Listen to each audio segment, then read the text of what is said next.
नमस्कार, आप देख रहे हैं महान्यूज 7 के लिए मैं नंदिनी बर्वे। बढ़ते आज की खास खबर की ओर। वर्धा जिले के अलीपुर में गुरुदेव सेवा मंडल और परिवर्तन युवा मंडल द्वारा आयोजित राज्य स्तरीय खंजरी भजन प्रतियोगिता का उद्घाटन बड़े उत्साह और आध्यात्मिक वातावरण में किया गया। कार्यक्रम का यह सिलसिला पिछले 13 वर्षों से गाँव में निरंतर चल रहा।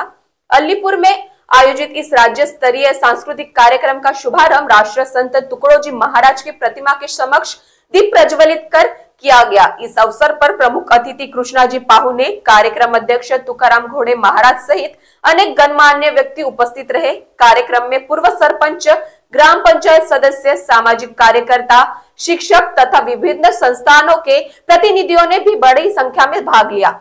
उद्घाटन के पश्चात तुकाराम जी घोड़े महाराज का प्रवचन आयोजित किया गया, जिसमें बड़ी संख्या में भक्तों ने सहभाग लिया। समृद्ध सांस्कृतिक परंपराओं को आगे बढ़ाने वाला यह आयोजन लगातार 13 वर्षों से ग्रामीण संस्कृति का अभिन्न अंग बन चुका है। प्रतियोगिता के विभिन्न सत्र अगले 2 दिनों तक चलेंगे। जय गुरु सर्वांना। वंदनीय राष्ट्रसंत तुकडोजी महाराज यांच्या 57व्या पुण्यस्मरण सोहळा व सर्व संत महापुरुष स्मृती दिनानिमित्त दरवर्षी आपण राज्यस्तरीय खंजरी भजन स्पर्धेचं आयोजन व त्या भजन स्पर्धेमध्ये विविध कार्यक्रमाचं आयोजन करत असतो। अलीपूर येथे गेल्या 12 वर्षापासून हे वर्ष 13वे वर्ष आहे।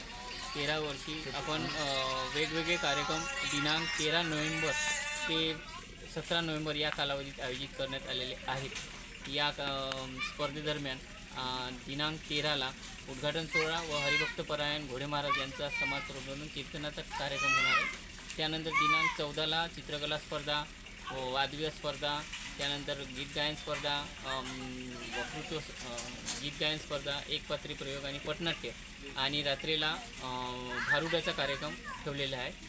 तसेच दिनांक 15 नोव्हेंबरला ग्रामीण गटाची स्पर्धा सुरू होईल। ते दिवस आणि रात्रभर सुरू राहतील।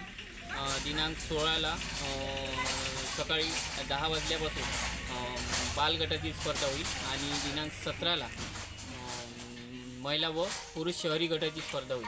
तरी गावातील व बाहेर गावातील सर्व दानदाती, बक्षीसदाते तथा या कार्यक्रमाला ज्यांना आर्थिक सहकार्य करायचे असेल त्यांनी पण आयोजकांशी संपर्क साधावा आणि जास्तीत जास्त संख्येने या कार्यक्रमाचा आनंद घेण्यासाठी प्रार्थना मंदिर पोलीस स्टेशन येथे येण्याचे करावे। जय हिंद। वर्धा से सतीश काड़े की रिपोर्ट।